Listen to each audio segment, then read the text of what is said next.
Welcome back to the channel. My name is Aaron Touchstone. In today's video, we just got in a few packages from Trak Racer. This is the TR40S from Trak Racer. In today's video, we are going to be putting that together and we're going to be doing a review of this sim racing cockpit when we get it fully built.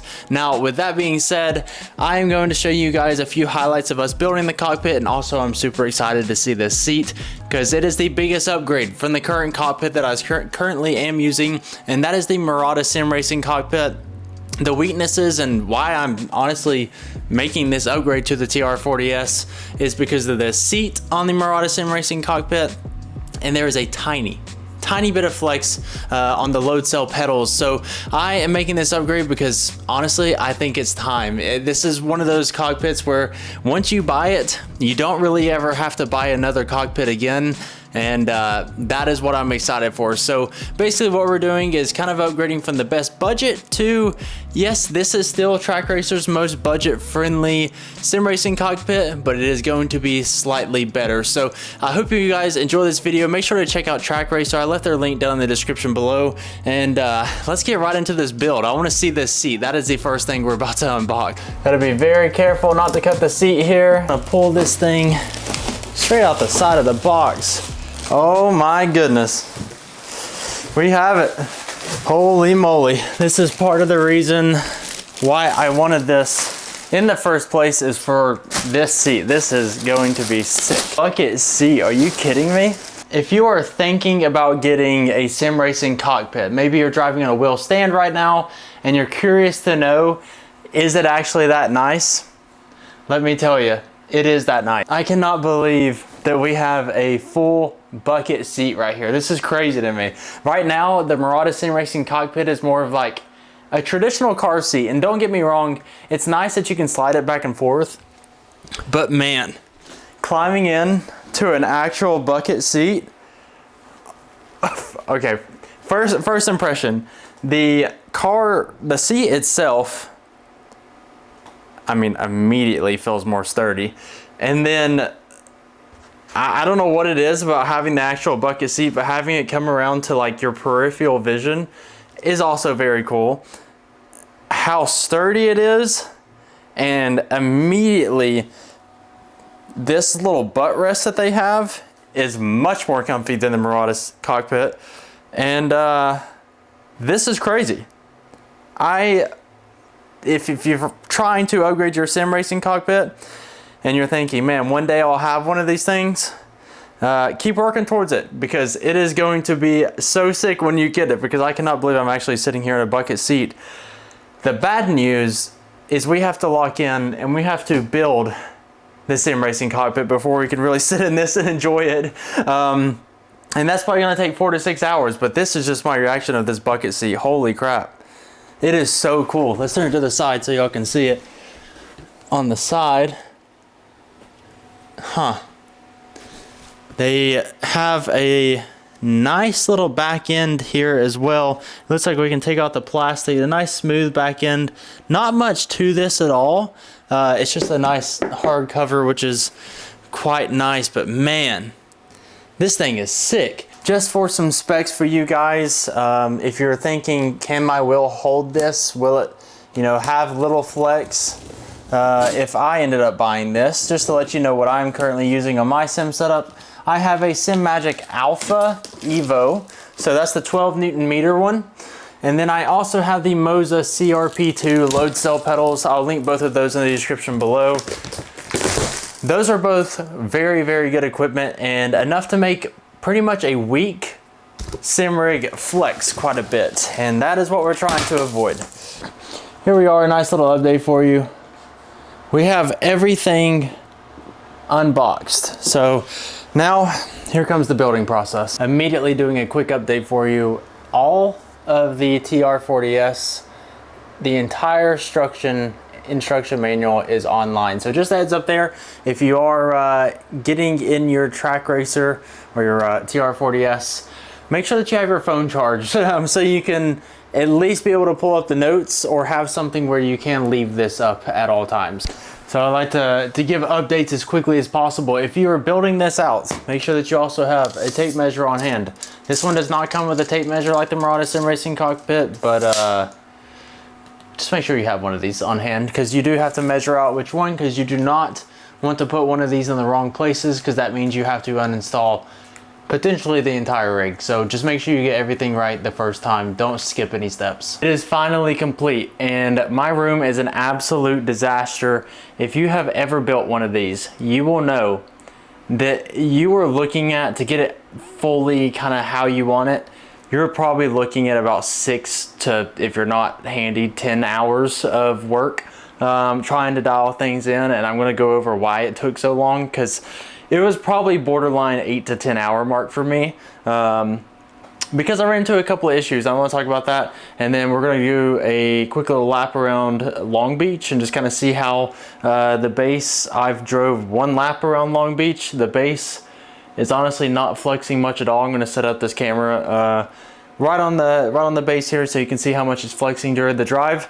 But just to go over a few things, the SimMagic Alpha Evo, and I don't know, this is just speaking maybe on SimMagic more than the base itself, and excuse my cable management, it's looking quite nice right there. But setting this whole thing up, I did not get the sliding base here, so you can see that the seat is pretty much almost hanging off the edge there. I had to do that to be able to get room away from this SimMagic base, because you can see this SimMagic base is very long. If you're racing on like Fanatec or something, you shouldn't be dealing with as long of a base as I am. I had to basically take our little mount here, and this is the mount for the actual old SimMagic setup, and move it as far back as I could. So basically the back of the base is hanging off, but I got it on there.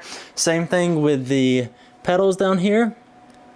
Focus, there we go. There's actually, that is the Moza pedal plate. You can see the flooring right in here.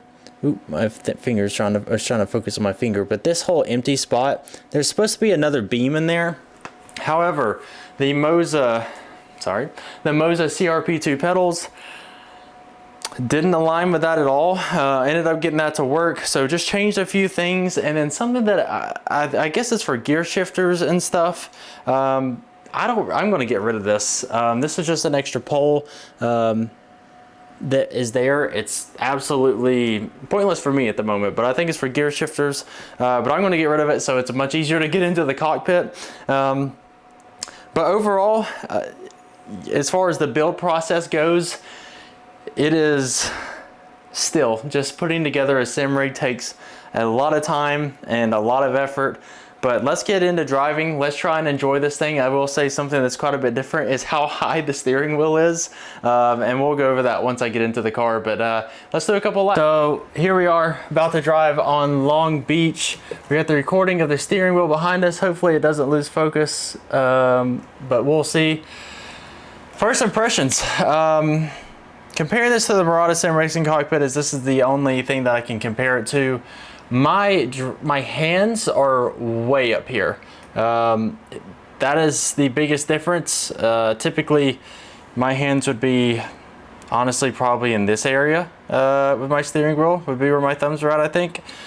So that's the biggest difference for sure. I almost think that I might be lowering this bar down just a touch. I think might actually benefit me, but that is a change for another day, because I have spent hours adjusting this thing, and that is something that you really can't see until you actually start driving. But it is very interesting. I do feel like the base seems pretty sturdy, just kind of moving everything back and forth a little bit here. I do believe the sim rig is touching my desk a bit, so it's causing my monitor to shake, which is something that I can also adjust, so that's no big deal. But let's drive a little bit and see how it feels like. Definitely got to drop the base or the wheel down a little bit. It is high, and not that it's not super uncomfortable. That is just a small adjustment that you can make, so no part of the rig there big bumps. That'll show if we're gonna get any flex. I have on the Alpha Evo base, so 12 Newton meters on this TR40S. So if it's going to flex, it should flex now. And then also, I mean, I don't know what I said also for. I thought I had something, but I also have not drove this track much at all, so excuse me for my pace and potentially bad lines. I want to know if you are driving or interested in this. Are you currently on iRacing? Because I am currently on iRacing and a 2600 iRating myself. So I'm curious to know what kind of iRating y'all are at if you are watching this video. I definitely have to move my desk a bit. I'm shaking my entire desk and I can see it.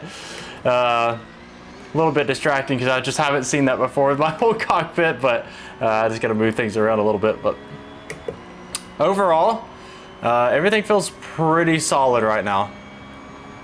I am liking this. I think the bucket seats, I guess, is where I need to talk about the most.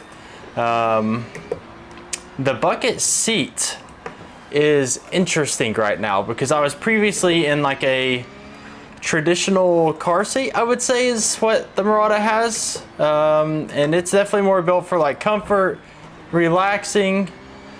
However, I do feel like I feel more like I'm in a race car right now, for sure. For long stints, maybe not near as comfy, but as far as like butt comfort goes, butt comfort is there.